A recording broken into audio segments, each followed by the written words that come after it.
Hey everyone, welcome to this week's Compass Point.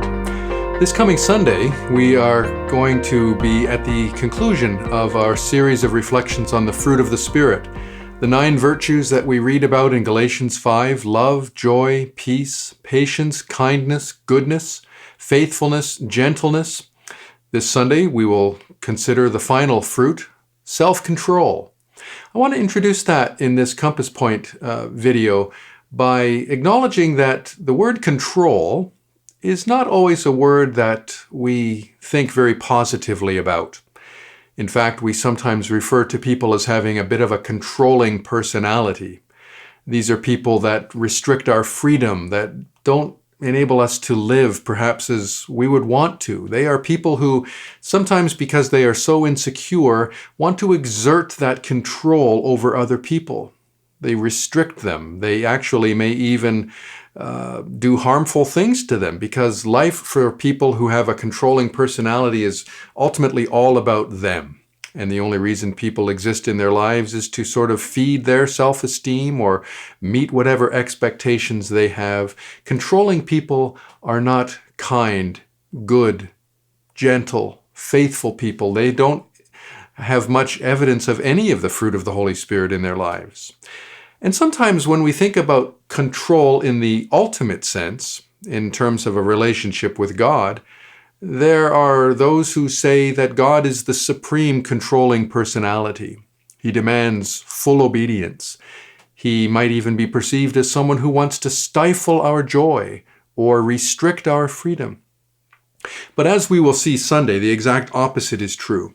When we live in a relationship with God through Jesus Christ, we don't experience anything like restrictive inhibition or a lack of joy and purpose in life.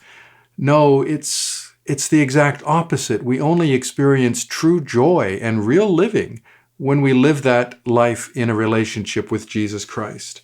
So when we think about self-control, we think, as we've been thinking for many weeks now, about how this is ultimately the work of God through the Holy Spirit in our lives. Anyone who's ever tried to go on a diet, for instance, knows all about self-control, how we need to really do everything we can to muster all of our energy and focus all of our attention on certain behaviors, doing them or not doing them. We know that self-control can be a very good thing. But we also know that it has its limits. When we try to live our lives based on our own capacities, we will find that life is not nearly as satisfying or joyful as God intends it to be, which is why He gives us His Holy Spirit, so that we can enjoy life in a relationship with Jesus Christ.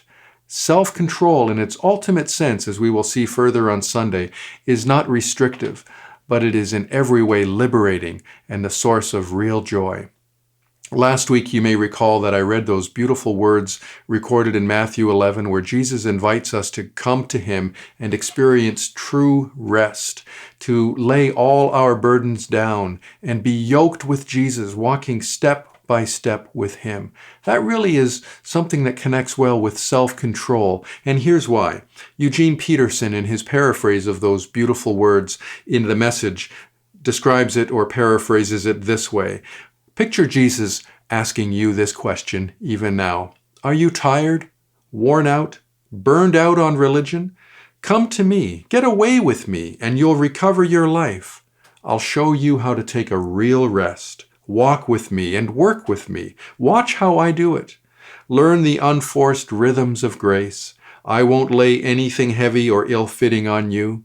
Keep company with me, and you'll learn to live freely and lightly.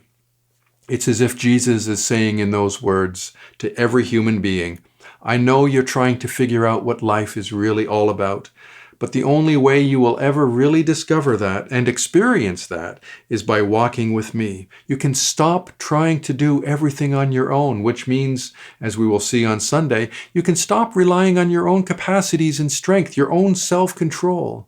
You can give in to me and take that yoke that I put upon you that enables you to walk closely with me, to be controlled, not in any restrictive sense, but in a liberating sense, controlled by Jesus, our Master, our Shepherd, and King. I look forward to sharing more with you on this on Sunday morning, what it really means to live and to trust in God and not in ourselves. I look forward to sharing that with you on Sunday morning. In the meantime, be well and be blessed.